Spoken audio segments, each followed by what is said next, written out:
Tout savoir sur le CSS en seulement 5 minutes et en français, c'est parti. Le CSS permet d'ajouter des styles au HTML. Ça, c'est une page sans CSS et ça, c'est la même page avec du CSS. Il a été créé par Hakon Vuum Lee. Mais pourquoi est-ce qu'il a créé le CSS? Il l'a créé afin de séparer le markup, le HTML et les styles. Comment est-ce qu'on peut intégrer le CSS? Le premier, c'est en utilisant la propriété style. Ici, background color de.red, c'est du CSS. La deuxième solution, c'est de venir ajouter une classe, par exemple myTitle, et ensuite on va venir ajouter un tag style. À l'intérieur, on va pouvoir écrire du CSS et venir ajouter des styles à la classe myTitle, par exemple ici background color red. Finalement, on peut aussi ajouter dans la head un lien qui va sur notre fichier CSS. Et dans notre fichier CSS, de manière séparée, on vient définir le style myTitle. Comment est-ce qu'on peut faire du CSS? Pour ça, il y a ce qu'on appelle des règles. Ce que tu vois ici, c'est une règle. Et dans cette règle, il y a des sélecteurs. Par exemple ici, H1. Ces sélecteurs, ils vont nous permettre de sélectionner des éléments de notre page HTML. Ici, on va pouvoir le sélectionner avec H1. On pourrait aussi le sélectionner avec le nom de la classe. Et cette fois, on va utiliser point le nom de la classe. On va aussi pouvoir utiliser l'ID avec cette fois un dièse qui va nous permettre de sélectionner l'ID. En règle générale, des sélecteurs spécifiques comme une classe est meilleur que de venir faire des sélecteurs complexes comme item dans une div, dans une H1. Ensuite, il y a les déclarations. Les déclarations, c'est ce qu'il y a dans une règle CSS. Une déclaration, elle est composée de propriétés et de valeurs. En résumé, on a une règle elle contient un sélecteur qui contient plusieurs déclarations qui contiennent elles-mêmes des propriétés et des valeurs. Les règles CSS s'appliquent dans l'ordre, c'est-à-dire le dernier arrivé, c'est celui qui va être appliqué. Ici, par exemple, ce sera le color blue. Maintenant, les propriétés, on va les diviser en 3 groupes. Il y a les couleurs, les layouts et le positionnement. Le premier intéressant, c'est les couleurs. On va pouvoir définir un background qui va ajouter un background à n'importe quel élément. On va aussi pouvoir ajouter une couleur qui va changer la couleur du texte de notre élément. Pour rappel,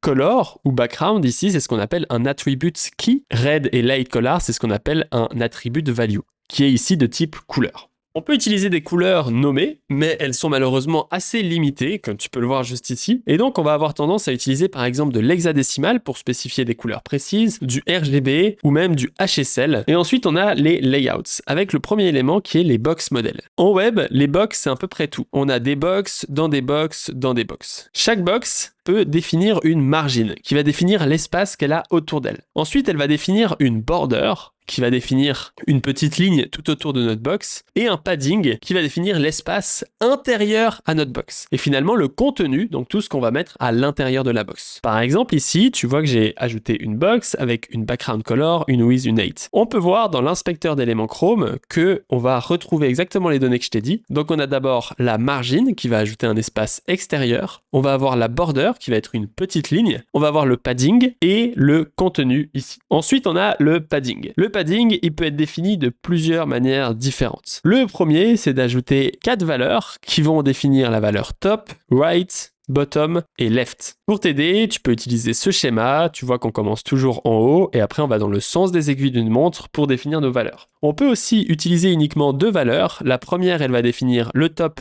et le bottom, et la deuxième, le right et le left, donc de manière horizontale et verticale. Il est ensuite possible de définir des valeurs uniquement pour certains côtés en utilisant par exemple padding left ou margin right. Il faut savoir que si tu ajoutes une background color, il sera uniquement appliqué au padding et au contenu et il ne sera pas appliqué à la border ou au margin. Pour définir toutes ces données, on utilise des pixels, mais il est aussi possible d'utiliser des REM. Ensuite, la border.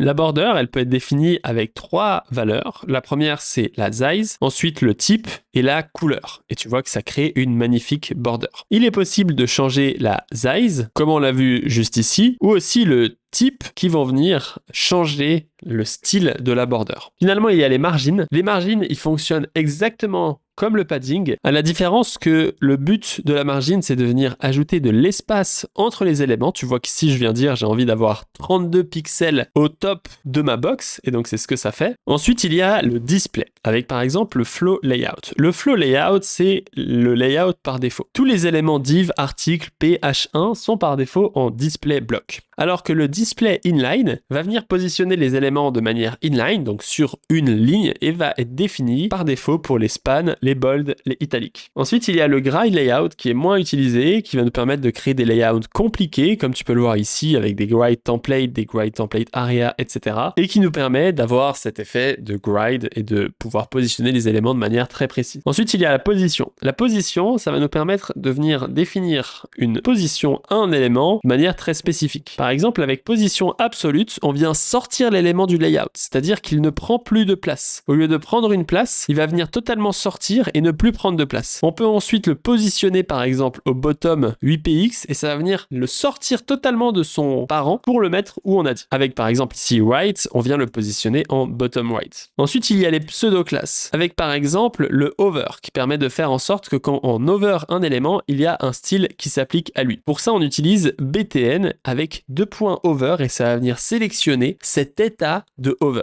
On peut venir rajouter une transition afin que le hover se fasse de manière plus fluide en ajoutant une transition par exemple ici sur le btn. On pourrait aussi ajouter un state actif, ça va être quand on clique sur l'élément. Tu vois que ici dès que je clique, il vient se rapetissir et on peut utiliser la propriété transform et scale 0,8. Il y a plein d'autres propriétés comme translate, etc. Mais le scale permet de rapetissir ou de ragrandir notre bouton. Pour tout ça, il n'y a pas besoin de tout savoir par cœur. Tu peux déjà utiliser ChatGPT pour lui demander de générer du CSS pour toi en fonction de tes besoins ou si tu t'en rappelles plus, ou Google pour trouver des outils comme des shadow generators ou autres outils. Le plus important, c'est de pratiquer plus. C'est en pratiquant que tu vas mémoriser tous ces sélecteurs CSS. Et pour ça, tu peux aller sur mlv.sh pour avoir accès à de nombreux exercices ainsi qu'à beaucoup de quiz qui vont te permettre de pratiquer énormément le CSS, des playgrounds interactifs pour voir concrètement ce qui se passe dans le code ou même des exercices qui vont te permettre de découvrir comment utiliser le CSS de manière concrète. Sans oublier les vidéos pour comprendre tout ce que je fais. Tu peux aller sur mlv.sh/css